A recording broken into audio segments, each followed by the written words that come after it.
और ध्यान है। हमें जैसे कि गीता में भगवान श्री कृष्ण ने भी एक बहुत सुंदर से श्लोक में ये बताया है कि एक पूजा 1 करोड़ स्रोत के बराबर है। हमारे पास 5 इंद्रियां होती हैं और जिनके द्वारा हम अपने आसपास के वातावरण का बोध करते हैं। जो कुछ भी हम ज्ञान ग्रहण करते हैं, अपनी बॉडी से जब हम बाहर आ जाते हैं और डायमेंशंस में जाना शुरू कर देते हैं, तो हम क्या होते हैं, हम एस्ट्रल ट्रेवल ही करते हैं। हमारी एस्ट्रल बॉडी से बाहर आकर फिजिकल बॉडी से पूरी सारा ब्रह्मांड घूम कर आती है और हमारी बॉडी में फिर से आ जाती है।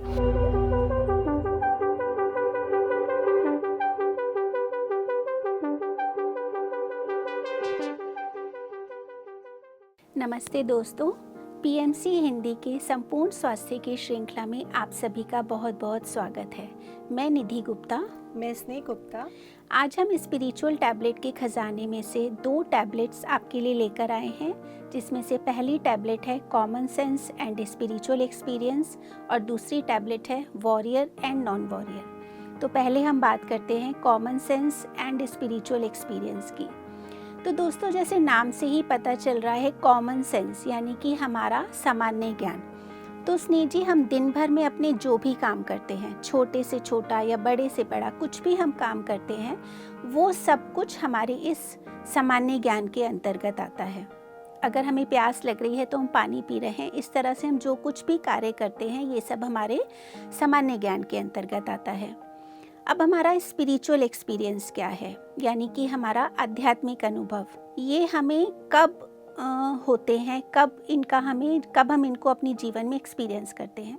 जब हम अध्यात्म में आते हैं, जब हम ध्यान करना शुरू करते हैं, तो हमें अलग अलग तरह के अनुभव होते हैं। हमारे अंदर कुछ शक्तियों का भी विकास होता है, जिनके बारे में दोस्तों हम आगे विस्तार से जानेंगे। तो जब हम ध्यान में आते हैं, हमें अलग अलग तरह से अनुभव होते हैं। कुछ मास्टर से हमें गाइडेंस मिलती है। हमारे स्वयं के अंदर भी बहुत परिवर्तन आते हैं, हमारे आसपास के वातावरण में बहुत परिवर्तन आते हैं। तो इनको हम कहते हैं आध्यात्मिक अनुभव। तो अब सबसे पहले हम बात करेंगे कि कॉमन सेंस, इसको हम थोड़ा और विस्तार में समझते हैं। मैं कुछ उदाहरण देती हूँ स्नेह जी। जैसे अगर हमने कपड़े सूखने के लिए डाले हुए हैं और अचानक से बारिश आ जाए, तो हमारी पहली प्रतिक्रिया क्या होगी? हम तुरंत भागते हैं कि कहीं वो कपड़े गीले ना हो जाए। हम एकदम से उनको उतारने के लिए भागते हैं। या अगर हम सड़क पर चल रहे हैं, तो हम कभी भी सड़क के बीचों बीच में नहीं चलते, हम हमेशा एक किनारे पर चलते हैं। या फिर अगर कभी हमारे घर में कोई मेहमान आ जाता है, तो हम तुरंत उसको बैठने के लिए कहते हैं, उनका हालचाल पूछते हैं, उनको हम पानी देते हैं। तो ये सब हमारे सामान्य ज्ञान, ये सब हमारी सामान्य प्रतिक्रियाएं हैं, जो कि हम सभी के अंदर, हमारे अंदर ये सामान्य ज्ञान होता है। अब इसको हम एक और कुछ उदाहरणों के द्वारा हम समझेंगे कि जैसे एक सामान्य व्यक्ति है, उसके अंदर तो सिर्फ वो अपनी सामान्य बुद्धि से काम करता है। लेकिन जो एक आध्यात्मिक व्यक्ति है, जिसके अंदर सामान्य ज्ञान तो है ही, लेकिन उसके साथ आध्यात्मिक अनुभव भी हैं, तो कुछ परिस्थितियों में हमको कहाँ पर सामान्य ज्ञान का इस्तेमाल करना है और कहाँ पर हमको अपने आध्यात्मिक अनुभव का इस्तेमाल करना है, इसको हम कुछ उदाहरणों के द्वारा समझेंगे। जैसे अगर मैं अपनी ही बात करूं, अगर सपोज़ मुझे कहीं चोट लग जाती है, मेरे साथ कोई दुर्घटना हो जाए, या मैं कहूं कि अगर मेरे हाथ में से बहुत ज़्यादा ब्लीडिंग हो रही है, तो मैं क्या करूंगी? मैं एक ध्यानी हूँ, तो मुझे सबसे पहले क्या करना चाहिए? क्या मैं सब कुछ छोड़ करके क्या मुझे ध्यान में बैठ जाना चाहिए कि नहीं, सबसे पहले तो मैं इसके पीछे का कारण जानूंगी कि मेरे साथ ये दुर्घटना क्यों हो गई? नहीं, ऐसा नहीं है। हमें सबसे पहले अपने सामान्य ज्ञान का प्रयोग करना है और जिस चीज़ की हमें सबसे ज़्यादा ज़रूरत है, उस काम को हमें करना है। यानी कि यहाँ पर हमें सबसे पहले क्या चाहिए? हमें प्राथमिक उपचार की ज़रूरत है। हमें तुरंत किसी डॉक्टर के पास जाना है, जो कि जो मुझे ब्लीडिंग हो रही है उसको वो रोके, जिससे कि मुझे किसी और इमरजेंसी सिचुएशन का सामना नहीं करना पड़े। तो यानी कि यहाँ पर पहले मैं अपने सामान्य ज्ञान का प्रयोग करूँगी। जब 2 दिन 3 दिन के बाद जब मेरी तबीयत कुछ संभल जाएगी, उसके बाद फिर मैं ध्यान में बैठूंगी और ये जानने की कोशिश करूँगी कि ये जो कुछ भी मेरे साथ घटा, इसके पीछे क्या वजह है। तो जब मैं ध्यान में बैठूंगी तो जो मुझे अनुभव आएंगे, हो सकता है मुझे अपनी थर्ड आई के द्वारा कुछ नज़र आए, या फिर मुझे कुछ एस्ट्रल मास्टर्स से मुझे मैसेजेस मिले, उनकी गाइडेंस से मुझे ये पता चले कि ये जो कुछ भी मेरे साथ घटना हुई इसके पीछे क्या कारण है। तो इस तरह से अगर हमारे पास आध्यात्मिक ज्ञान है, लेकिन तब भी हमें अपना कॉमन सेंस यूज़ करना है। ऐसा नहीं है कि अगर हम ध्यान में हैं तो बस हम हर जगह अपना आध्यात्मिक अनुभव यूज़ करें। परिस्थिति के अनुसार हमें अपना पहले कॉमन सेंस यूज़ करना है और फिर हम अपने आध्यात्मिक अनुभव पर जाएंगे। इसी तरह से स्नेह जी, एक उदाहरण मैं और देती हूँ। जैसे हम अपने आसपास कई लोगों को देखते हैं जिनका बहुत ज़्यादा पूजा पाठ में ध्यान होता है। वो लोग मंदिर में जाते हैं, भजन कीर्तन करते हैं। तो अब एक ध्यानी होने के नाते हमें ये पता है कि ये जो पूजा पाठ है, ये जो लोग मंदिर जाते हैं, कीर्तन करते हैं, ये सब भी ठीक है, उनकी उसमें श्रद्धा होती है। लेकिन हम ये जानते हैं कि इन सब से ऊपर ध्यान है। हमें जैसे कि गीता में भगवान श्री कृष्ण ने भी एक बहुत सुंदर से श्लोक में ये बताया है कि एक पूजा 1 करोड़ स्रोत के बराबर है, और एक स्रोत 1 करोड़ जाप के बराबर है, और एक जाप 1 करोड़ जाप एक ध्यान के बराबर है। तो इस तरह से हमने ये हमें ये पता चलता है कि चाहे हम कितने भी जाप कर ले, कितने भी मंत्र जाप कर ले, सबसे ऊपर ध्यान है। अब जिन लोगों की पूजा पाठ में, भजन में जिनकी श्रद्धा है, विश्वास है, उनको हम डायरेक्टली ये नहीं कह सकते कि नहीं, आप ये जो कर रहे हो ना, ये आप नहीं करो, आप अपना धन का भी आप नुकसान कर रहे हो, आप अपनी ऊर्जा भी व्यर्थ कर रहे हो, या आप अपने समय का भी नुकसान कर रहे हो। तो अब ऐसे में हमको यहाँ पर अपना कॉमन सेंस यूज़ करना है कि जब कभी भी हमारे सामने कुछ भी ऐसी परिस्थिति आती है तो हमें वहाँ पर उनके साथ बैठना है। थोड़ी देर हम वहाँ पर उनके साथ उन्हीं की तरह से भजन कर सकते हैं, कीर्तन कर सकते हैं, और उसके बाद फिर हम अपना आँख बंद करके बैठ जाएं, हम अपना ध्यान करें।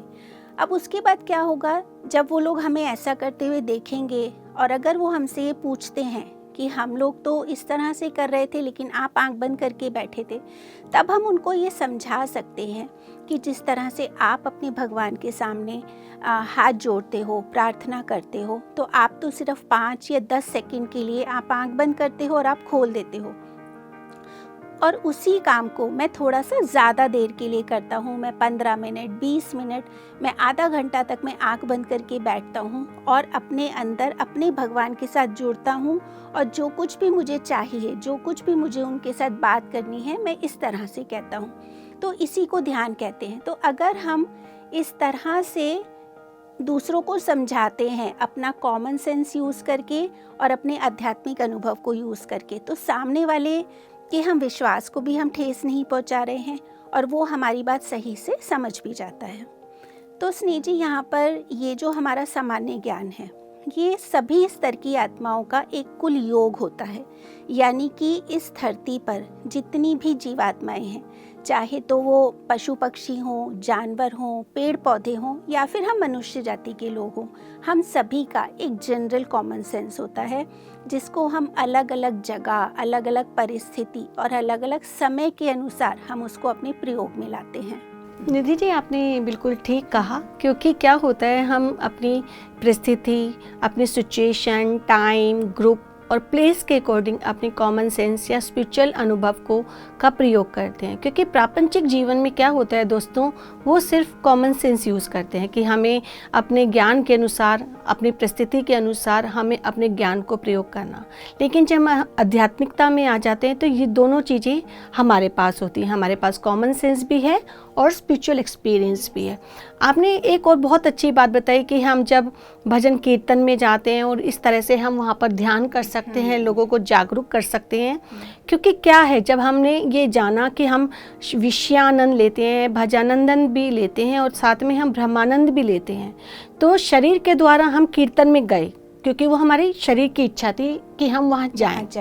वहाँ जाकर हमने भजन कीर्तन में पार्ट लिया, वहाँ पे बैठे, तो ये हमारा भजनानंदम हो गया। फिर वहाँ जाके जब हमने ध्यान किया तो हमारा ये ब्रह्मानंदम हो गया। बस ये कंसेप्ट हमें दूसरों को बताने की ज़रूरत होती है, समझाने की ज़रूरत होती है, क्योंकि जो कि हमें पता है कि कुछ लोग केवल भजनानंदम में रहते हैं, इसलिए वो कथा कीर्तन करते हैं। यहाँ पर जब हमें अब ये समझ में आ गया कि कहाँ हमें अपनी कॉमन सेंस यूज़ करनी है, किस परिस्थिति के अनुसार यूज़ करनी है, किस तरह हमारा अपना अनुभव यूज़ करना है जो हमें आध्यात्मिक अनुभव होता है। जैसे आपको मैं एक एग्जांपल देख के बताती हूँ निधि जी, क्या होता है, जैसे मान लीजिए आप एक मनुष्य हैं और आपको जंगल में जाना है। जंगल में क्या होता है दोस्तों, जंगल में ज़्यादातर एनिमल्स ही रहते हैं, जानवर होते हैं। तो आप आध्यात्मिक होने के बाद भी आप एकदम तो जंगल में नहीं जाएंगे ना कि चलो चलो भाई हम तो चलते हैं, नया एक्सपीरियंस लेंगे और जंगल में घुस जाएंगे। तो वहाँ अगर आप जा रहे हैं तो आप क्या करेंगे, आप अपनी कॉमन सेंस का प्रयोग करेंगे। कॉमन सेंस में जैसे आपने क्या करा, जंगल सफारी करी, वहाँ पर आपको पता है कि वहाँ शोर नहीं मचाना, कूड़ा नहीं फेंकना, हॉर्न नहीं बजाना, बातें नहीं करनी, और तब जाके आप उस जंगल की पूरी विजिट करते हैं और आते हैं। पूरे रूल्स एंड रेगुलेशंस के साथ हम उन्हें फॉलो करते हैं।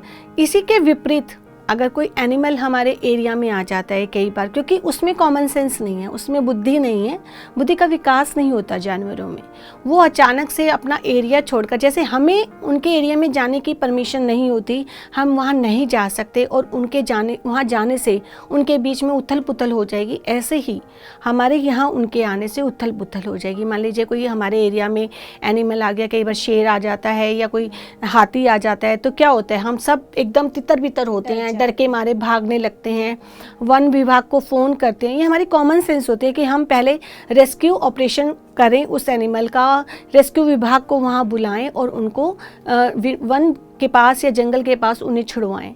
तो ये कॉमन सेंस है, यहाँ हमने अपनी कॉमन सेंस यूज़ करी।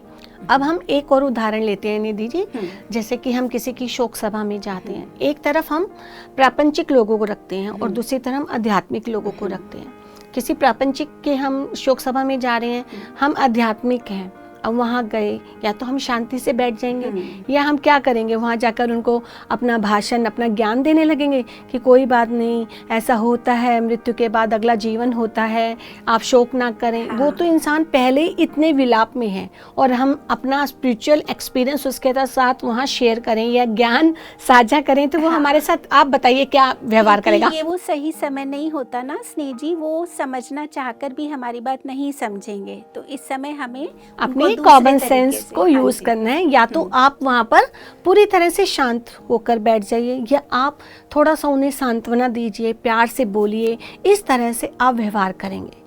दूसरी जगह यही हम एक आध्यात्मिक पर्सन के यहाँ शोक सभा में जाते हैं, तो वहाँ पर उन सबको पूरा ज्ञान होता है कि मृत्यु के बाद अगली जन्म होना है, तो वो हमें अनुभव लेने के लिए होना है। वो विलाप नहीं कर रहे होते, या थोड़ा बहुत विलाप, देखो मन में कोई अपना जाता है तो दुख होता है, इतना विलाप नहीं कर रहे होते। या तो आप वहाँ जाकर बैठ जाएंगे, और कई बार ऐसा भी होता है निधि जी, वहाँ सज्जन सांगत्य होने लगती है कि मृत्यु के बाद का जीवन कैसा है, यानी हम आत्मा की यात्रा की अगर बात करें तो वहाँ चर्चा हो जाती है, वहाँ इतना ज्ञान मिल जाता है, इतना ज्ञान साझा होता है, सज्जन सांगत्य हो जाती है, और कुछ भी नहीं हो रहा होता तो आप मौन में बैठ जाते हैं। तो इस तरह से हम ये देखते हैं अपनी परिस्थिति के अनुसार, दूसरे की परिस्थिति के अनुसार, कि हमें कहाँ अपना सामान्य ज्ञान को प्रयोग करना है और कहाँ हमारे आध्यात्मिक अनुभव को। बिल्कुल स्नेह जी, बहुत अच्छी तरह से हमारे दर्शकों को ये समझ आया होगा कि क्या होता है सामान्य व्यवहार और क्या होता है आध्यात्मिक अनुभव, और कहाँ पर, किस जगह पर, क्या सही समय पर हमने अपने किस सामान्य ज्ञान के अनुसार हमने व्यवहार करना है, या फिर हमने अपने आध्यात्मिक अनुभव को प्रयोग में लाना है। अब अगर हम बात करें एक सामान्य जीवन की, एक सामान्य व्यक्ति की, तो एक सामान्य जीवन कैसे आगे बढ़ता है, उनके जीवन में क्या होता है, वही खाना पीना सोना, पढ़ाई लिखाई करना, फिर नौकरी, फिर उनका परिवार। तो एक जो सामान्य व्यक्ति की जो दिनचर्या होती है, उसका जो कुछ भी समय होता है, कुछ भी, वो उसके अपने परिवार के इर्द गिर्द ही घूमता है। वो जो कुछ भी काम करता है वो सिर्फ अपने लिए, अपनी सुख सुविधाओं के लिए, अपने स्वास्थ्य के प्रति या अपने परिवार के लिए ही वो सब कुछ करता है। अब जो भी कुछ हम व्यवहार करते हैं, जो कुछ भी हम काम कर रहे हैं, तो उसके लिए हमारे पास 5 इंद्रियां होती हैं। ये 5 इंद्रियां, अगर मैं कहूँ कि हमारी शारीरिक क्षमताएं होती हैं, जो कि हमें उपहार के स्वरूप में मिली हैं और जिनके द्वारा हम अपने आसपास के वातावरण का बोध करते हैं। जो कुछ भी हम ज्ञान ग्रहण करते हैं, इन्हीं इंद्रियों के द्वारा हम कर सकते हैं। ये हमारी 5 इंद्रियां कौन सी हैं स्नेह जी? हमारी 2 आँखें, हमारे 2 कान, हमारी नाक, हमारी जिह्वा और हमारी ये त्वचा। अब अगर मैं बात करूं आँखों की, तो सबसे पहला किसी चीज़ को जानने का, किसी चीज़ को समझने का जो एक सबसे पहला जरिया है कि हम उस चीज़ को देखें। तो इन आँखों से जब हम अपने चारों तरफ देखते हैं, तभी हम हर चीज़ को जान पाते हैं, पहचान पाते हैं। इसी तरह से कानों से है, हम सुनते हैं, जो भी कुछ हम ज्ञान ले रहे हैं, अब चाहे वो हमारे मतलब की बात हो या नहीं हो, तो ये हमारे ऊपर निर्भर करता है कि हम क्या अपने अंदर लें। क्या हम ज्ञान को ले रहे हैं, क्या हम अनावश्यक रूप से कुछ भी सुने चले जा रहे हैं। अब अगर मैं बात करूं हमारी जिह्वा की, तो जो भी हम खाना खाते हैं, जो भी स्वाद हम ग्रहण करते हैं, वो सब हम अपनी जिह्वा के द्वारा ही करते हैं। कुछ मीठा है, कुछ खट्टा है, ये सब कुछ जो भी खाने के कितने स्वाद हैं, ये सब कुछ हम अपनी जिह्वा के द्वारा ही हमें पता चलते हैं। हमारी स्पीच है, हम किस तरह से हमें बोलना है, हमें प्यार से बोलना है या हम नेगेटिव बोल रहे हैं, किसी से हम गुस्से में बात कर रहे हैं या हम किसी से प्यार से भी बात कर सकते हैं। ये सब कुछ हमारे सामान्य व्यवहार के, हमारे सामान्य ज्ञान के ऊपर निर्भर करता है। अब मैं बात करती हूँ त्वचा की, कि इसको हम एक बहुत सुंदर से एग्जाम्पल के द्वारा समझेंगे दोस्तों, कि जैसे बारिश हो रही है और हमें कहीं काम पर जाना है, तो बारिश होते ही क्या होता है, हमारे दिमाग में क्या आता है कि अरे बारिश हो गई, मेरा काम रुक जाएगा, मैं कैसे जाऊं। तो मतलब हम ये एक क्रिबिंग करने लगते हैं कि बारिश क्यों हो गई। वहीं दूसरी तरफ हम अपने व्यवहार को बदल भी सकते हैं। हम उस बारिश को एक प्रकृति का, जो एक इतना खूबसूरत प्रकृति का मैं बोलूँ एक तोहफा है हम सब के लिए, अगर हम उसको इस तरह से देखें, उस बारिश को अगर हम अपनी त्वचा पर, अपने हाथों पर अगर हम महसूस करें, तो कितना आनंद से हम भर जाते हैं। और जब हम आनंद से भर जाते हैं, शांत हो जाते हैं, तो हम सही डिसीजन भी ले पाते हैं। तो उस समय को, जो हमारा समय खराब हो रहा है अगर मैं कहूँ, तो उसको हम किसी और काम में भी हम लगा सकते हैं, क्योंकि उस टाइम हम शांत हैं, खुश हैं। या फिर हो सकता है कि हल्की फुल्की बारिश है, तो हम एक अम्ब्रेला लेकर के भी अपने काम पर जा सकते हैं। तो इस तरह से हम अपनी 5 इंद्रियों के द्वारा जो कुछ भी ज्ञान लेते हैं या ले सकते हैं, ये हमारे ऊपर निर्भर करता है कि हम इन इंद्रियों का इस्तेमाल किस तरह से कर रहे हैं। जैसे नाक से हम सूंघते हैं। अभी अगर हम कहीं पर खड़े हैं, वहाँ पर सपोज हमारे आसपास से कहीं से बदबू आ रही है, हमें वहाँ पे खड़े होना पड़ रहा है, हम किसी का इंतज़ार कर रहे हैं, तो हम उस बदबू से अपने ध्यान को, हम वहाँ से अपना फोकस हम शिफ्ट कर सकते हैं। हमारे चारों तरफ बहुत कुछ अच्छा होता है, हम कहीं और शिफ्ट कर, हम खुले आसमान को देख सकते हैं, कुछ भी, मतलब ग्रीनरी को देख सकते हैं, पेड़ पौधों को देख सकते हैं। तो यहाँ पर हम अपना सामान्य ज्ञान यूज करके हम अपनी इंद्रियों का सही इस्तेमाल कर सकते हैं। अब यहाँ पर एक और मैं उदाहरण अपने दर्शकों को देना चाहूँगी कि जैसे हमने अपनी इंद्रियों का इस्तेमाल सीखा। अभी अगर एक सामान्य व्यक्ति है, उसको किसी शादी समारोह में अगर स्नेह जी जाना पड़े, तो अगर हम ध्यान से देखें तो उसका व्यवहार कैसा होता है।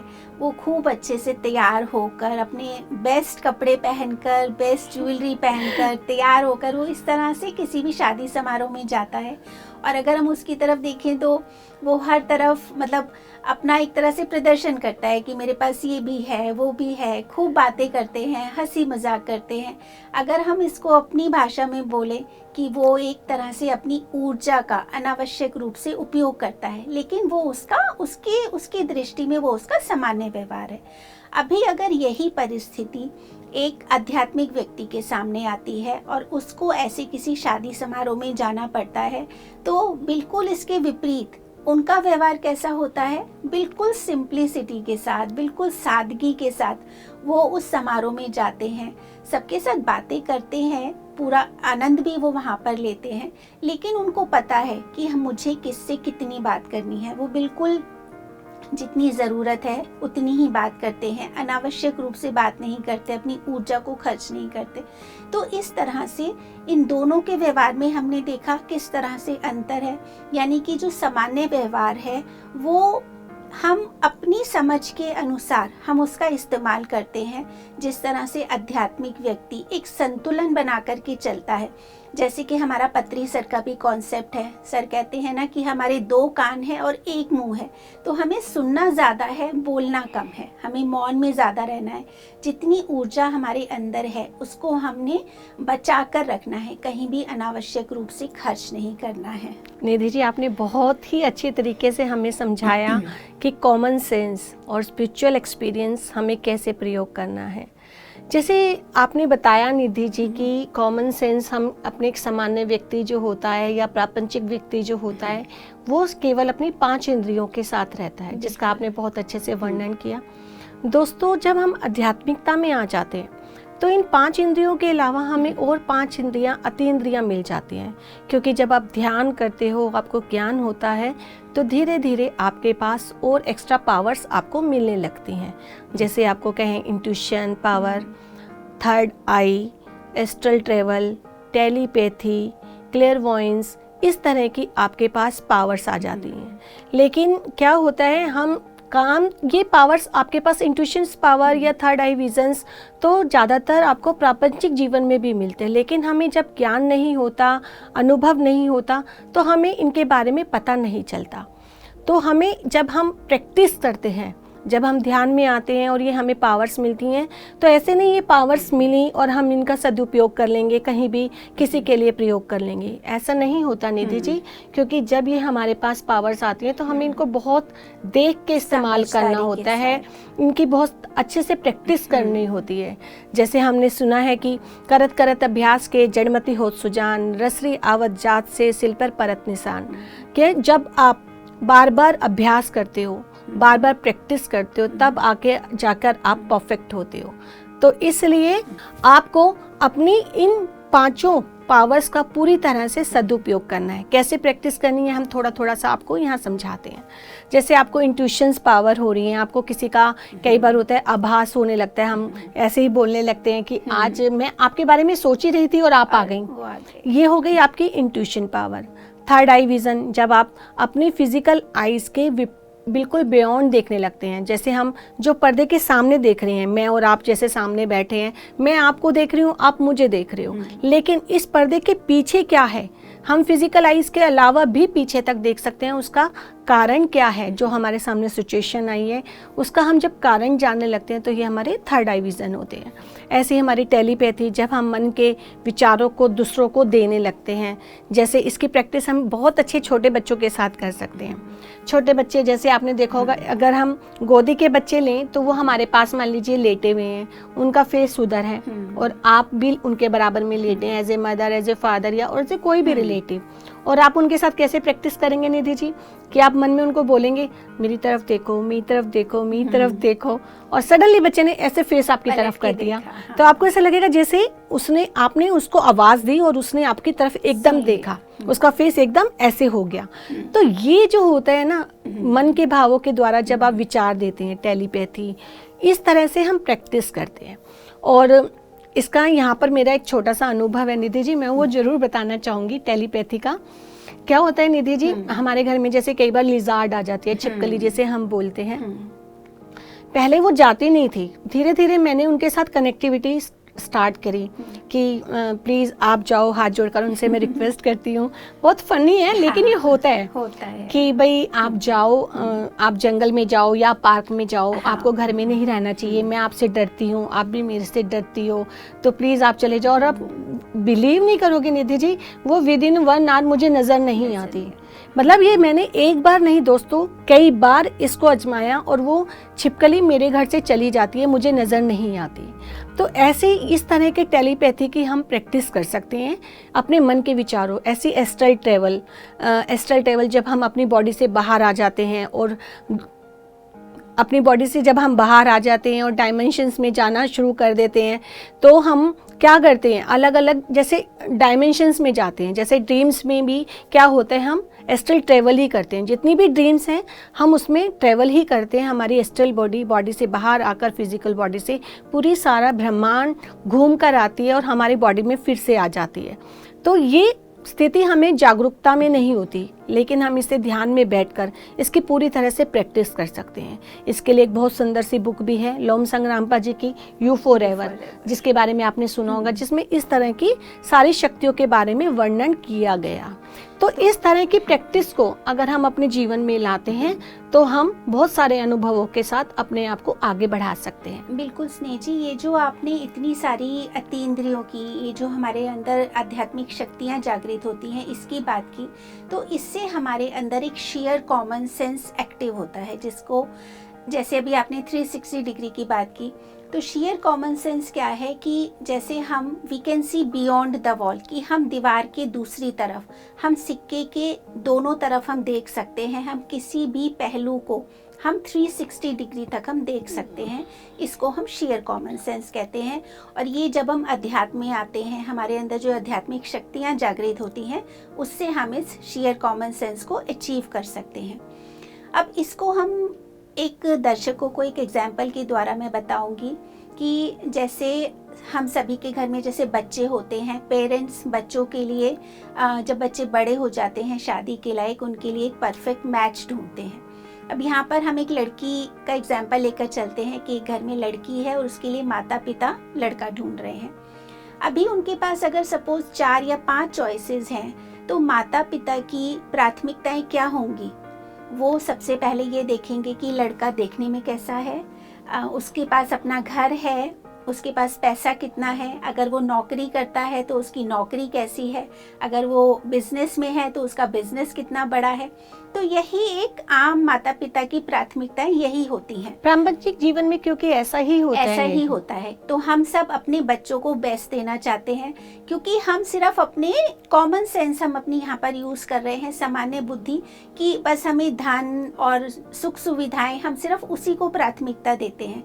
तो एक माता पिता की यही चॉइसेस होती हैं कि जिस लड़के के पास ये सब कुछ हो तो उनको लगता है कि वो उनकी लड़की के लिए बेस्ट है। और वहीं पर ही अगर परिवार में कोई आध्यात्मिक व्यक्ति है जिनके पास शेयर कॉमन सेंस है, आध्यात्मिक अनुभव है, तो स्नेह जी उनका देखने का नज़रिया कैसा होगा?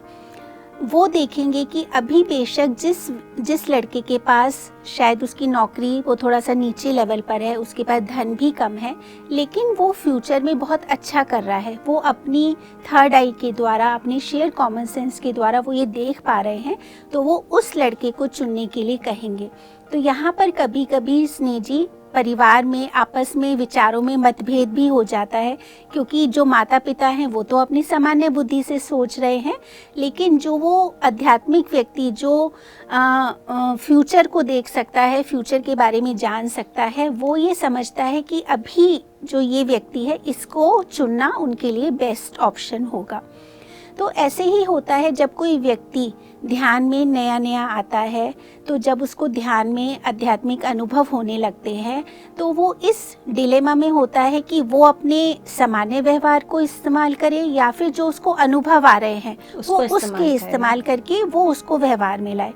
तो इसके लिए हमें जीके सर ने एक बहुत अच्छा थंब रूल दिया है कि हम किस समय पर अपना सामान्य व्यवहार यूज़ करें और कितना हम अपना आध्यात्मिक अनुभव को यूज़ करें। तो जब कोई व्यक्ति शुरू में ध्यान में आता है और उसको आध्यात्मिक अनुभव होने शुरू हो जाते हैं, तो शुरू में हमारा ये 70% हमारा कॉमन सेंस और 30% हमारा आध्यात्मिक अनुभव, इसको हम फॉलो करते हैं अपने दैनिक व्यवहार में। धीरे धीरे ये प्रतिशत बढ़कर 50% और 50% हो जाता है। फिर जैसे जैसे हम अपनी आध्यात्मिक यात्रा में आगे बढ़ते हैं, हमारी आत्मिक प्रगति होती है, तो ये प्रतिशत अब 30% तो हमारा सामान्य व्यवहार और 70% हमारा आध्यात्मिक अनुभव को हम फॉलो करते हैं और उसको हम अपने व्यवहार में लाते हैं, उसके अनुसार हम अपने सारे निर्णय लेते हैं।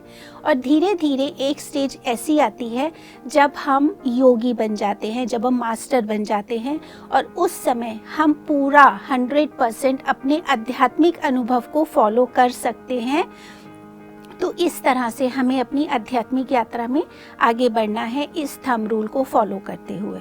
निधि जी, आपने जो बोला बिल्कुल ठीक बोला, बहुत सुंदर तरीके से आपने जो बताया, बहुत अच्छा बताया कि जब हमें, क्योंकि ये बिना ज्ञान के संभव नहीं है, क्योंकि हम आध्यात्मिकता में आ गए, अनुभवों को हम अपना प्रयोग कर रहे हैं, क्योंकि हम जब 80% या 100% पे पहुंच जाते हैं, अपने आध्यात्मिक अनुभवों का प्रयोग करते हैं, जब हमें ज्ञान होता है, और ये हम जब 360 डिग्री के पूरे एंगल को समझ लेते हैं, तब हमें समझ में आता है। जब हम एक सिक्के के दो पहलुओं को जान लेते हैं कि उसके पीछे हेड भी है और टेल भी है। मान लीजिए आप सिक्का उछाल रहे हैं, तो अगर एक फिजिकल आई पर्सन क्या देखेगा, सिर्फ हेड को देखेगा, लेकिन स्पिरिचुअल पर्सन जिसके पास अपनी थर्ड आई भी है, वो हेड के नीचे टेल को भी देखेगा, या टेल ऊपर है तो हेड को देखेगा। यानी वो दो सिक्के के दोनों पहलुओं को देखता है, केवल एक हिस्से को नहीं देखता। जैसे आपके गर्दन, चारों तरफ हमारी गर्दन देखा आपने मूव हो जाती है 360 डिग्री के एंगल पर। इसी तरह से एक विकल्प, एक काम को करने के अनेकों विकल्प हैं। ये हमें सिर्फ ध्यान से, अपने अनुभवों से समझ जाते हैं। हम अपनी कॉमन सेंस को कहाँ यूज करना है, अपने स्पिरिचुअल एक्सपीरियंस को कहाँ यूज करना है, ये हमें समझ आने लगता है। जैसे अब हमें ज्ञान हो गया, कई बार क्या होता है, अब हमें ज्ञान बहुत है, हमारे को अनुभव भी हो रहे हैं, ज्ञान भी हो गया, तो हमें एक मार्गदर्शक की जरूरत होती है निधि जी। हमें एक ऐसा गुरु चाहिए होता है, जैसे एक टीचर की जरूरत होती है कि हम आगे बढ़ें, किस तरह से आगे बढ़ें। हमारे पास मटेरियल तो है, सब कुछ है, लेकिन उसका यूज कैसे करना है, अब हमें ये जानना होता है। तो दोस्तों, इसे हम कहते हैं अकाउंटेंट फीस। अकाउंटेंट फीस में क्या होता है, जैसे आपने देखा होगा किसी कंपनी का एक अकाउंटेंट अपने ऑफिसर की पूरी बात को फॉलो करता है। वो अपने बैलेंस, अपने डाटा शीट को तैयार करता है, बैलेंस शीट को तैयार करता है, अपनी कंपनी के फायदे के लिए पूरा कार्य करता है। उसमें उसकी चॉइस, नो चॉइस कुछ नहीं रहती, केवल अपने गुरु को वो फॉलो करता है। इसी तरह से हमें भी, जब हमारे पास इतने अनुभव इकट्ठे हो गए, हमारे पास ध्यान हो गया, अनुभव है, ज्ञान है, लेकिन अब हम अपने गुरु को ढूंढ के उस गुरु के साथ हमें अपना मार्गदर्शन करना होता है और आगे बढ़ना होता है। बिल्कुल स्नेह जी, तो इस तरह से हमने जाना कि हमारे जीवन में जितना कॉमन सेंस का महत्व है, उतना ही हमारे जीवन में स्पिरिचुअल एक्सपीरियंस यानी कि हमारे आध्यात्मिक अनुभव का भी महत्व है। और हमको इन दोनों में एक बैलेंस बनाकर, यानी कि जहाँ पर हमें अपना सामान्य व्यवहार यूज़ करना है और कहाँ पर हमें अपना आध्यात्मिक अनुभव यूज़ करना है, एक बैलेंस बना करके हमें आगे चलना है। तो दोस्तों, इसी के साथ अब हम चलते हैं अपनी दूसरी टैबलेट की तरफ, जिसका नाम है वॉरियर एंड नॉन वॉरियर, यानी कि योद्धा और एक आम आदमी, या हम कह सकते हैं गैर योद्धा। तो स्नेह जी, मैं चाहूँगी कि इसके बारे में आप हमारे दर्शकों को बताइए। जरूर निधि जी। दोस्तों, आपके मन में एकदम योद्धा या कहें या वॉरियर, नॉन वॉरियर जैसे बोल रहे हैं, तो बड़े अच्छे से प्रश्न उठ रहे होंगे कि ये क्या चीज़ है, ये कैसी टैबलेट है, हमारे को जो मतलब ये टैबलेट है या कोई युद्ध पे जाने की तैयारी, ऐसे मन में आते ही, क्योंकि जैसे वॉरियर आपने शब्द सुना, आपके मन में एकदम क्वेश्चन हुआ कि ये वॉरियर मतलब क्या, कैसी टैबलेट, ये टैबलेट कैसे हो सकती है। तो दोस्तों, हमें इसमें जानने हैं इसके गुण कि एक नॉन वॉरियर को हम वॉरियर कैसे बनाते हैं। जब हमारे पास क्या होता है, पेशेंट गोट्स आते हैं, तो वो कई बार बिल्कुल प्रापंचिक जीवन से आते हैं, अपने भौतिकवादी जीवन में होते हैं, वो बिल्कुल अडिग होते हैं अपनी बातों को लेकर, उनको अध्यात्म से, ध्यान से कोई सरोकार नहीं होता। वो केवल और केवल अपनी इसी बात पर रहते हैं कि जो हम कह रहे हैं ठीक है। तो हमारा सबसे पहला काम यही होता है कि उन नॉन वॉरियर्स को हम वॉरियर बनाएं। एक योद्धा कौन होता है? जो युद्ध पे जाता है, और युद्ध पे जाने के लिए उसे क्या क्या करना पड़ता है। तो निधि जी, जब एक योद्धा जो होता है उसका क्या काम होता है? सबसे पहले अगर योद्धा युद्ध पे जा रहा है तो उसे एक उसके अंदर बहुत डर होता है। बिल्कुल। क्योंकि उसे ये होता है कहीं मेरे को कुछ ना हो जाए, एक मृत्यु का डर, मरने का डर। इस तरह से वो अपने डर के ऊपर सबसे पहले काबू पाता है, क्योंकि उसे अपने डर को दूर करना होता है। दूसरा उसके मन में आता है, अब डर खत्म हुआ तो उसके मन में रहती है अटैचमेंट अपने परिवार के प्रति, अपने रिश्तेदारों के प्रति, कि अगर मैं युद्ध पे गया और मुझे कुछ हुआ तो मेरे परिवार का क्या होगा, उनका जीवन यापन कैसे होगा। इस तरह के उसके मन में विचार आने लगते हैं। तो इन विचारों को जब उसे समझा जाता है, उसे समझाया जाता है, तो वो अपनी अटैचमेंट को डिटैचमेंट में बदलता है। फिर उसके मन में आता है कि अब चलो ये तो समझ में आ गया, अब हम आगे बढ़ते हैं। अब युद्ध पे जाने के लिए वो तैयार है, लेकिन युद्ध पे जाने के लिए खाली डर को हटाना, या हम ये कहें कि वो समर्पण भाव में आ जाए, या वो डिटैच हो जाए, ऐसा ये सिर्फ काफ़ी नहीं है। उसको पूरी तैयारी करनी पड़ेगी एक युद्ध पे जाने के लिए। कैसे? जैसे उसे अपनी युद्ध पे जाने के लिए कौन सी उसे निशानेबाजी सीखनी है, बंदूकबाजी सीखनी है, या तलवारबाजी सीखनी है। तो इस तरह से तीर कमान चलाना सीखना है। इस तरह से कलेक्शन ऑफ पावर्स जो उसे चाहिए युद्ध पे जाने के लिए, वो पूरा तरह से उसे अपने जीवन में उतारना होता है। पूरी तैयारी करके वो एक स्ट्रेटेजी बनाता है कि मुझे युद्ध में काम कैसे करना है। फिर वो आता है समर्पण भाव में, कि अब मैंने कलेक्शन भी पावर्स ऑफ सीख लिया, मैं डिटैचमेंट में भी आ गया, और मैंने फियरलेस भी हो गया। तो अब मैं पूरी तरह से सरेंडर मोड में हूँ, मैं आगे रेडी हूँ, तैयार हूँ जाने के लिए। तो इस तरह से वो अपनी इन सारी कमियों को खूबियों में बदल के आगे बढ़ता है। जैसे स्नेह जी, श्री कृष्ण ने हम अर्जुन को भी समझाया था। हाँ जी, बिल्कुल आपने बिल्कुल सही कहा कि श्री कृष्ण ने जैसे बताया, जैसे अर्जुन जी का एग्जाम्पल हम लेते हैं, महाभारत कैसे हुई। अर्जुन बिल्कुल भी युद्ध करने के लिए तैयार नहीं थे दोस्तों, आपको सबको मालूम है। फिर श्री कृष्ण ने उनको समझाया, डिटैचमेंट का लेसन दिया, उन्हें समर्पण भाव बताया, उन्हें सारी तैयारी, स्ट्रेटेजी, सब कुछ उनको पूरी तरह से बताया, तब जाके वो युद्ध हुआ। इसी तरह से हम भी नॉन वॉरियर से वॉरियर बनते हैं, जैसे अर्जुन अपने नॉन वॉरियर से वॉरियर बने।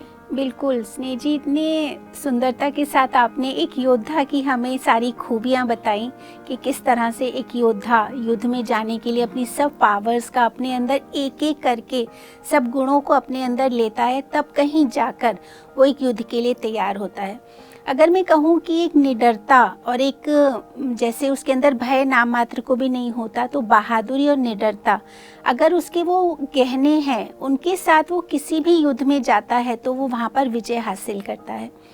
इसी तरह से जब एक आध्यात्मिक व्यक्ति जब एक व्यक्ति अध्यात्म में आता है, तो उसके अंदर भी वो अपने ध्यान अभ्यास के द्वारा, अपने अनुभवों के द्वारा वो उस अपने अंदर कुछ गुणों को विकसित करता है, जैसे कि योद्धा के गुण हैं।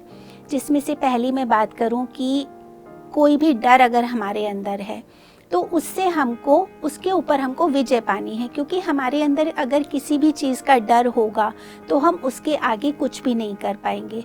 तो जब हम अध्यात्म में आते हैं, हमें ये ज्ञान होने लगता है, तो हमारे अंदर जिस भी तरीके का डर होता है, हम उसके ऊपर उसी के अनुसार काम करते हैं और अपने उस डर से बाहर आ जाते हैं। यहाँ पर अगर मैं बात करूँ, जो कि एक सबसे बड़ा डर है मृत्यु का, क्योंकि कोई भी व्यक्ति इस संसार से जाना नहीं चाहता, क्योंकि वो अपने परिवार से, अपने बच्चों से, इस प्रापंचिक जीवन से वो इतना बंधा होता है, उसको लगता है कि बस मुझे यहीं रहना है और पता नहीं मृत्यु के बाद क्या होगा, मैं कहाँ जाऊँगा। तो कोई भी व्यक्ति मृत्यु को नहीं चाहता, लेकिन मृत्यु तो एक सत्य है, हर किसी को जिसने जन्म लिया है उसने जाना है। अगर हम इसको ऐसे समझें कि हर एक आत्मा इस धरती पर आती है कोई ना कोई सबक सीखने के लिए, पाठ सीखने के लिए, या फिर कभी कभी कोई आत्मा किसी विशेष कार्य को पूरा करने के लिए आती है, किसी एक विशेष प्रोजेक्ट को लेकर आती है, और जब वो उसका काम समाप्त हो जाता है या वो ज्ञान को ले लेती है तो वो यहाँ से चले जाती है। तो इसको हम जन्म और मृत्यु कहते हैं। तो इस तरह से ध्यान में आने के बाद हम इस प्रोसेस को बहुत अच्छे से समझ जाते हैं और हमारे मन से मृत्यु का डर निकल जाता है। दूसरा आता है डिटैचमेंट। तो कैसे डिटैचमेंट हमारे अंदर आता है, जैसे हम समझते हैं ना, अभी आपने भी बताया कि योद्धा क्या करता है, उसको यही लगता है कि अगर मुझे कुछ हो गया तो मेरे परिवार का क्या होगा, उसका मन वहाँ पर नहीं लग पाता। तो डिटैचमेंट भी हमारे अंदर आना बहुत ज़रूरी है, क्योंकि अगर हम अपने परिवार से बंधे रहेंगे, हम अपने बच्चों के साथ बंधे रहेंगे, तो हम अपनी आत्मा की प्रगति नहीं कर सकते। जैसे कि विलियम शेक्सपियर ने भी कहा है कि ये जो दुनिया है एक रंगमंच है, यहाँ पर हम सब अलग अलग तरह तरह के किरदार करने के लिए आते हैं। हम एक माँ के किरदार में हो सकते हैं, एक बहन के, एक बेटी के, हम ना जाने कितने किरदार करते हैं। तो यहाँ पर हमको अपना बस वो किरदार करना है, यानी हम जो इस परिवार में आए हैं, हमारे रिश्ते हैं, हमारे कितने संबंध हम जोड़ते हैं इस संसार में आकर, तो हमने अपनी उन सभी जिम्मेदारियों को पूरी तरह से निभाना है बगैर किसी अपेक्षा के। जब हम वो अपना किरदार, जैसे स्टेज पर कोई एक कलाकार अपना किरदार निभा लेता है तो वो स्टेज से उतर जाता है, तो वो बिना किसी की अपेक्षा के हमने अपने सारे किरदार निभाने हैं और फिर हमने यहाँ से चले जाना है। तो इस तरह से हम इस डिटैचमेंट को सीखते हैं। और इसके साथ साथ हमारी अंदर जो एक संकल्प शक्ति है, वो हमारी जितनी दृढ़ होगी, जितने डिटर्मिनेशन के साथ हम अपना जो भी काम करेंगे, उतना ही आगे हम दूर तक जाएंगे। निधि जी, आपने बिल्कुल ठीक, बहुत अच्छा बताया कि डिटैचमेंट और फियरलेस हमें कैसे बनना है। अब बात आती है दोस्तों, हम समर्पित कैसे हों, कि सरेंडर में कैसे आएं। जब हम आध्यात्मिकता में आते हैं तो हमें सबसे पहले सरेंडर होना है कि हम जिस पथ पर, जिस सत्य के मार्ग पर चल रहे हैं, क्योंकि आध्यात्मिकता सत्य का मार्ग है।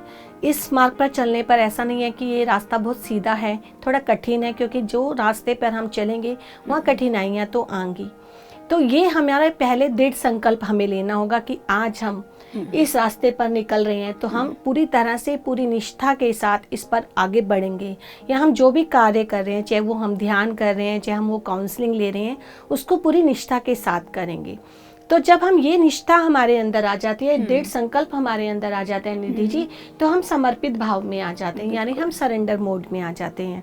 सरेंडर मोड मतलब कि आप अपना किंतु परंतु बंद कर दें, आपके अंदर जो प्रश्न है उन्हें आप छोड़ दें, आप पूरी तरह से समर्पित हो जाएं नए ज्ञान को सीखने के लिए, अर्थात आप एम्प्टी कप बन जाएं। दोस्तों, एम्प्टी कप एक बहुत सुंदर चीज़ है। अगर आप देखें, एक खाली कप में आप कुछ भी डाल सकते हैं, चाहे चाय डालें, चाहे कॉफ़ी डालें, उसका टेस्ट आपको पूरा आएगा। इसी तरह से जब आप खाली मन लेकर बिना विचारों के किसी भी पथ पर, इस आध्यात्मिकता रास्ते पर आते हैं, तो आपके अंदर जो भी ज्ञान डाला जाएगा वो आपको समझ आएगा। ऐसा कभी इसी कप को हम आधा भर दें, हाफ फुल कर दें, हाफ एम्प्टी कर दें, तो वो ज्ञान अधूरा रहेगा, क्योंकि वो मिक्सिंग हो जाएगी, चाहे चाय हो, चाहे कॉफ़ी हो, या आपका ज्ञान हो, उसके अंदर हमें भी कुछ समझ नहीं आएगा और वो सब मिक्सिंग रहेगा। उसके बाद तीसरी इसमें आती है कि पहले से वो भरा हुआ कप है और आप उसमें ओवरलोड कर दें, तो वो बाहर बिखर जाएगा। अर्थात आप पहले से भर के जा रहे हैं और हम उसमें कुछ भी डालेंगे, कुछ भी आपको बताएंगे, तो आपको कुछ समझ नहीं आएगा। यानी कि जब हम पेशेंट गोड, एज ए पेशेंट गोड अपनी काउंसलिंग लेने जाते हैं काउंसलर के पास, तो हमें बिल्कुल एम्प्टी कप की तरह जाना चाहिए। या हम आध्यात्मिकता में आते हैं या किसी और पथ पे चल रहे हैं, तो हमें बिल्कुल खाली कप की तरह जाना है कि आज जो हमें ज्ञान मिल रहा है, हम उसे पूरी तरह से अपने जीवन में उतारने के लिए तत्पर हैं, रेडी हैं। इंटेंशन ऑफ हाइट्स जो होता है, जैसे हम जिसे कहते हैं, पूरा दृढ़ संकल्प के साथ हमें काम करना है। बिल्कुल स्नेह जी, बिल्कुल सही कहा आपने, क्योंकि अगर हम अपने माइंड को ज़ीरो नहीं करेंगे, अगर हम अपने अहंकार को नहीं छोड़ेंगे, हम अपने अंदर की ईगो को जब तक हम नहीं अपने आप से अलग करेंगे, तब तक हम कुछ भी ग्रहण नहीं कर सकते। सामने वाला हमें कुछ भी ज्ञान देता रहे, कुछ भी बोलता रहे, लेकिन वो कुछ भी हमारे अंदर नहीं जाएगा, क्योंकि हमें अपने अहंकार को, अपने माइंड को बिल्कुल खाली करना सबसे पहली शर्त है। तो अब हम यहाँ पर चलते हैं नॉन वॉरियर की तरफ, कि अब नॉन वॉरियर के बारे में जानते हैं। नॉन वॉरियर क्या होता है? नॉन वॉरियर यानी कि एक आम व्यक्ति, योद्धा से बिल्कुल विपरीत, इनको हम कह सकते हैं कि इनके अंदर कुछ भी नया सीखने की, कुछ भी नया ज्ञान लेने की इनके अंदर इच्छा नहीं होती, क्योंकि ये समझते हैं कि हम जो जानते हैं, हमारे अंदर जो ज्ञान है वही बस काफ़ी है। वही काफ़ी है और वही बेस्ट है। मतलब जो हम जानते हैं बस वही सही है। इनको हम ये भी कह सकते हैं कि ये एक कुछ ज़िद्दी स्वभाव के भी होते हैं, क्योंकि कुछ भी नया इनको सीखना ही नहीं है। जैसे कि नदी में एक पत्थर होता है, अगर वो एक जगह पर रुक जाए तो नदी के साफ पानी में भी हम देखते हैं कि उनके चारों तरफ, पत्थर के चारों तरफ कूड़ा कचरा इकट्ठा हो जाता है। और वहीं अगर वो पत्थर मूव करता रहे, आगे पीछे इधर उधर होता रहे, तो वो बिल्कुल साफ सुथरा और चिकना रहता है। तो इसी तरह से ये जो नॉन वॉरियर्स हैं, इनकी भी ज़िंदगी इसी तरह से होती है कि ये कुछ भी नया नहीं सीखना चाहते, बस अपने आप को समझते हैं कि ये जो जानते हैं बस वही बेस्ट है। अगर हम कहें कि ये पूरी तरह से प्रापंचिक होते हैं, इनको सिर्फ अपने स्वास्थ्य के बारे में, अपने परिवार के बारे में, मतलब ये सिर्फ अपने बारे में ही सोचते हैं। अगर कुछ ज्ञान भी अगर ये हासिल करते हैं तो उसके पीछे भी इनका मकसद होता है कि शायद इससे हम कुछ धन कमा लें। मतलब ये पूरी तरह से प्रापंचिक होते हैं। तो इस तरह से अगर हम कहें कि हमें एक नॉन वॉरियर से वॉरियर में हमको शिफ्ट करना है, तो ये हम कैसे करते हैं? जो हमारे पास पेशेंट गॉड्स आते हैं तो उनको हम किस तरह से शिफ्ट करते हैं, इसके बारे में थोड़ा सा आप हमें बताइए। हाँ निधि जी, आपने जो कहा बिल्कुल ठीक कहा, क्योंकि नॉन वॉरियर से वॉरियर बनने के लिए हमें सबसे पहले तो उनकी नापसंद और पसंद को छोड़ना होता है। उनको हमें बताना होता है, समझाना होता है कि वो एक कुली नहीं, जैसे हम कुली का एग्जांपल लें, कुली का क्या होता है कि वो अपनी पसंद नापसंद के पीछे भागता है। आज वो यहाँ है, कल वहाँ है, अपनी पसंद से कार्य को चुनता है। तो ये नॉन वॉरियर भी ऐसे ही होते हैं। तो हमें इन्हें वॉरियर बनाने के लिए सबसे पहले इनको बताना होगा कि आज आप जो ज्ञान लेने आए हैं उसको अपने अंदर डालने के लिए आपको अपनी ऊर्जा बढ़ानी होगी। अगर हम ऊर्जा उनको बढ़ाने के लिए बताएंगे, उनको ध्यान करना बताएंगे और उनकी बातों को समझेंगे, उनको बताएंगे कि उनको अपने इमोशंस को कैसे कंट्रोल करना है, किस तरह से उनको आगे बढ़ना है, अपनी ऊर्जा बढ़ाने के लिए उन्हें कौन कौन से कार्य करने हैं, तो उनको समझ में आएगा कि अब हम इस फेस में आ चुके हैं कि हम नॉन वॉरियर से वॉरियर की तरफ चलें। उनको इस तरह के अनुभव भी आते हैं, जैसे हम ध्यान के अनुभव हो गए दोस्तों, या हम कहें कि उनको ड्रीम्स में या रियल लाइफ में मिलिट्री या पुलिस के अनुभव मिलते हैं। तो इट मीन्स ये टाइम है उनका प्योर शिफ्टिंग का कि आप अब नॉन वॉरियर से वॉरियर बनो। ये मेजर ट्रांसफॉर्मेशन होता है जब एक इंसान नॉन वॉरियर से वॉरियर की तरफ जाता है। बिल्कुल स्नेह जी, यहाँ पर मैं एक बात और ऐड करना चाहूँगी। जैसे हमने अपने पेशेंट गॉड्स की बात की, तो हमारे पास जितने भी पेशेंट गॉड्स आते हैं ज़्यादातर वो नॉन वॉरियर स्टेट में होते हैं, क्योंकि बहुत सारे लोग ऐसे होते हैं कि अगर उनको छोटी सी भी कोई स्वास्थ्य संबंधी समस्या है तो वो ये चाहते हैं कि बस हम उनको थोड़ा सा बताएं और उनकी वो प्रॉब्लम दूर हो जाए, और उनको ज्ञान से कोई मतलब नहीं होता है। तो यहाँ पर हम उनको सबसे पहले शुरुआत में एनर्जी टैबलेट्स देते हैं, जो कि हमारी फर्स्ट 6 टैबलेट्स हैं, जिनके द्वारा वो अपनी ऊर्जा को बढ़ाते हैं। हमारा मकसद सबसे पहले यही होता है कि उनकी ऊर्जा बढ़े और जिससे कि वो हमारे ज्ञान को, हमारी बातों को समझने के लायक बने।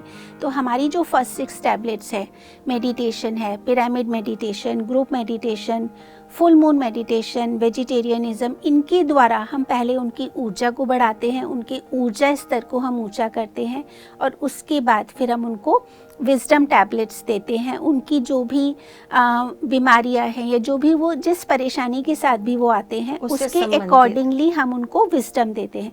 तो इस तरह से हम उनको नॉन वॉरियर से वॉरियर में शिफ्ट करते हैं। तो इस तरह से दोस्तों हमने आज जाना कि कैसे एक वॉरियर की क्वालिटीज़ होती हैं और कैसे एक नॉन वॉरियर होता है, और हमको हमेशा नॉन वॉरियर से वॉरियर की क्वालिटीज़ में शिफ्ट करना है। अपने अंदर हमने कुछ गुणों को लेकर आना है, जिससे कि हमारे जीवन में कभी भी कोई भी परिस्थिति आए तो हम उससे बहुत आसानी से, बहुत प्यार से बाहर निकल पाएँ। तो इस तरह से हम पहले जो हमारे पास पेशेंट गॉड्स आते हैं उनको हम एक वॉरियर में शिफ्ट करते हैं, उनके एनर्जी के लेवल को बढ़ाते हैं और फिर उसके बाद उनको विजडम टैबलेट्स के द्वारा या जो भी जिस भी परेशानी को लेकर वो हमारे पास आते हैं उसके अकॉर्डिंगली हम उनको टैबलेट्स देते हैं, जिससे कि उनकी तबीयत में, उनकी हालत में सुधार होता है। ठीक, बिल्कुल ठीक कहा निधि जी आपने, क्योंकि हम उनको विजडम टैबलेट्स देते हैं, एनर्जी टैबलेट्स देते हैं एक पेशेंट गोड को, क्योंकि नॉन वॉरियर पर्सन जो होता है ना दोस्तों, वो जल्दी से समझता नहीं, वो एक आम नागरिक है, उसे अपनी समस्याओं से निजात तो पाना है, लेकिन उस परेशानी को दूर करने के लिए वो उपाय नहीं करना चाहता, उनके कारण को नहीं जानना चाहता जो उसके जीवन में समस्या लेकर आ रहे हैं। और ये जो टैबलेट्स हैं, हमारे स्पिरिचुअल टैबलेट्स जितने भी हम चर्चा करते हैं, चाहे नॉन वॉरियर है, वॉरियर है, ये हमें बताती है कि आपकी समस्या के पीछे का कारण क्या है, किस वजह से आपके जीवन में ये समस्या आई है। तो हमें सबसे पहले उन्हें यही समझाना होता है, जब एक नॉन वॉरियर हमारे पास आता है, कि आप पहले ज्ञान को लेने से पहले अपनी ऊर्जा को बढ़ाओ। आपकी ऊर्जा बढ़ेगी तो आपको हम जो समझाएंगे ज्ञान भी बढ़ेगा। धीरे धीरे उन्हें ये समझ आने लगता है, वो समझते हैं और अपने आप को पूरी तरह से नॉन वॉरियर से वॉरियर में शिफ्ट कर लेते हैं। तो दोस्तों, आज आपने जाना कि हम किस तरह से एक नॉन वॉरियर पर्सन को वॉरियर बनाते हैं। ये सभी की ज़िंदगी में हो सकता है, ऐसा नहीं कि स्पिरिचुअल टैबलेट्स के द्वारा ही आप इस कंसेप्ट को समझेंगे। ये एक आम आदमी भी अपने इन गुणों को अपनाकर अपने जीवन में आगे बढ़ सकता है। तो आशा करते हैं आपको हमारा ये कॉन्सेप्ट बहुत अच्छे से समझ आया होगा, पसंद आया होगा। तो इसी के साथ हम अपनी वाणी को विराम देते हैं। आप सबका बहुत बहुत धन्यवाद और नमस्कार। नमस्ते।